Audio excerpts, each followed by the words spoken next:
আসসালামু আলাইকুম প্রিয় শিক্ষার্থীরা, তোমাদের স্বাগত জানাই তৌহিদ একাডেমিতে। আজকে আমি চেষ্টা করব নবম দশম শ্রেণীর শিক্ষার্থীদের সহ এসএসসি 2025 সালের পরীক্ষার্থীদের জন্য ত্রিকোণমিতির কিছু বেসিক বিষয়, যে বিষয়গুলো আমার শিক্ষকতার পেশায় দেখে আসছি, যে ত্রিকোণমিতি পুরাতন কারিকুলাম অর্থাৎ 2025 সালে যারা পরীক্ষা দিবে তাদের কাছে 9.2 অনুশীলনের কিছু ম্যাথ, যেগুলো তোমরা সাধারণত পেয়ে থাকবে 22 থেকে 26 পর্যন্ত। 22 থেকে 26 পর্যন্ত এই চারটি গাণিতিক প্রবলেমের তোমরা সমাধান করে পরবর্তীতে ত্রিকোণমিতিক অনুপাতের মাধ্যমে আমরা থিটা বা কোনো অ্যাঙ্গেলের মান আমরা কিভাবে নির্ণয় করব, এই বিষয়গুলো জানার পূর্বে আমাদের ত্রিকোণমিতিক যে 6টি অনুপাত রয়েছে, 6টা অনুপাতের প্রত্যেকটা অনুপাতে যদি আমরা 0 ডিগ্রি থেকে 90 ডিগ্রি পর্যন্ত মান দেখতে চাই, তাহলে সেই ক্ষেত্রে আমরা বেসিক আকারে যে ক্লাসগুলো আমাদের জানার দরকার সেই বিষয়গুলো একটু আমি আলোচনা করার চেষ্টা করব। যেমন তোমরা যদি একটু দেখো যে এক্সারসাইজ 9.2 একটু যদি দেখো, এক্সারসাইজ 9.2 এর আমাদের 8 নম্বর যে গাণিতিক প্রবলেমটি আছে, প্রদত্ত রাশিটি যদি দেখি, প্রদত্ত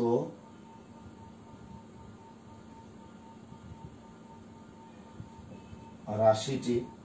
আমরা দেখতে পাচ্ছি, দেখো 1 minus cot square 60 degree by 1 plus cot square 60 degree. At a টাইমে এই ক্লাসটি সাধারণ গণিতের জন্য হয়তো আমরা ডিগ্রি ব্যবহার করেছি, কিন্তু উচ্চতর গণিতের জন্য আমরা কিভাবে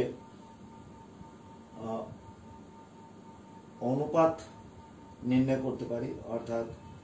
অ্যাঙ্গেলগুলোর সাহায্যে আমরা কিভাবে মান নির্ণয় করবো, সে ব্যাপারগুলো অ্যাকচুয়ালি আমাদের জানার প্রয়োজন আছে। তো এই গাণিতিক সমস্যাটি সমাধান করার পূর্বে আমার মনে হয়েছে যে বিষয়টি অ্যাকচুয়ালি আলোচনা করার প্রয়োজন,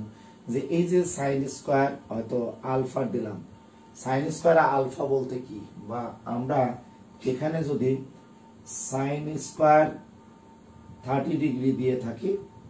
তাহলে এই সাইন স্কয়ার আলফা মূলতই আমরা এই সাইন আলফা হোল স্কয়ার আমরা লিখতে পারি। তো আমরা যদি এটাকে এইভাবে কম্পেয়ার করি যে সাইন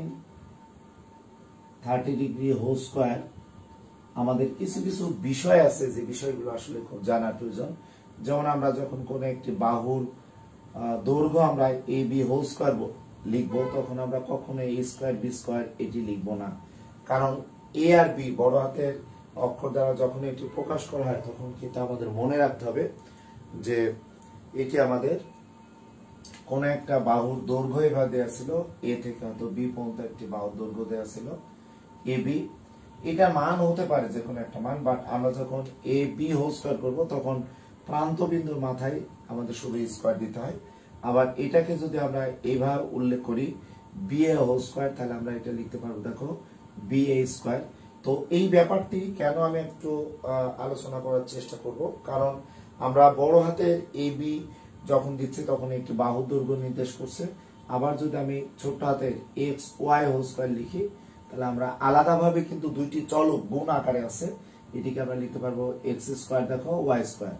বা আমাদের যদি ওয়াই এক্স হোল স্কয়ার থাকে, তাহলে সেই ক্ষেত্রে দেখো আমরা লিখতে পারবো ওয়াই স্কয়ার এক্স স্কয়ার। কিন্তু যে বিষয়টি আমাদের খুব ভালো করে মনে রাখতে হবে, যে ত্রিকোণমিতিক অনুপাতের ক্ষেত্রে আমরা অবশ্যই মনে রাখবো যে ত্রিকোণমিতিক অনুপাতের ক্ষেত্রে এই বাহুর দৈর্ঘ্য স্কয়ারের সাথে, বা আমাদের যে কোনো দুইটি চলকের যদি পাওয়ার দিই, দুইটি চলকে আলাদা আলাদা আমাদের যে পাওয়ার হবে, সেটার সাথে পার্থক্যটা কোথায়, আমাদের এই যে সাইন স্কয়ার আলফা সমান সাইন আলফা হোল স্কয়ার, এটাকে কখনো আমরা লিখতে পারবো না দেখো সাইন স্কয়ার আলফা স্কয়ার। এই ব্যাপারটি কিন্তু আমাদের জানতে হবে, কারণ অনেক শিক্ষার্থীরা তোমরা এই ম্যাথগুলো যখন কমপ্লিট করার চেষ্টা করো, তখন তোমরা নিজেই জানো যে এই ধরনের ম্যাথগুলোর সমাধান করার ক্ষেত্রে আমাদের খুব সতর্কতা অবলম্বন করতে হবে। যেমন আমি যদি এইটাকে সাইন স্কয়ার আলফা স্কয়ারের সাথে কম্পেয়ার করি, তাহলে দেখো এটি এমন হয়ে যেতে পারতো যে sine square 30 degree whole square, তখন আমরা এটা হয়তো ভাবতে পারতাম যে সাইন স্কয়ার 900 ডিগ্রি এমন হতে পারত। অ্যাকচুয়ালি সূক্ষ্মকোণের ত্রিকোণমিতিক অনুপাত হওয়ার কারণে আমাদের কিন্তু মনে রাখতে হবে যে সূক্ষ্মকোণের ত্রিকোণমিতিক অনুপাতের কারণে অনুপাত অপরিবর্তন থাকবে, বাট অ্যাঙ্গেল অপরিবর্তন থাকবে, বাট অনুপাতের পাওয়ার আমাদের স্কয়ার না কিউবও হতে পারে। সেই ক্ষেত্রে আমাদের শুধুমাত্র মনে রাখতে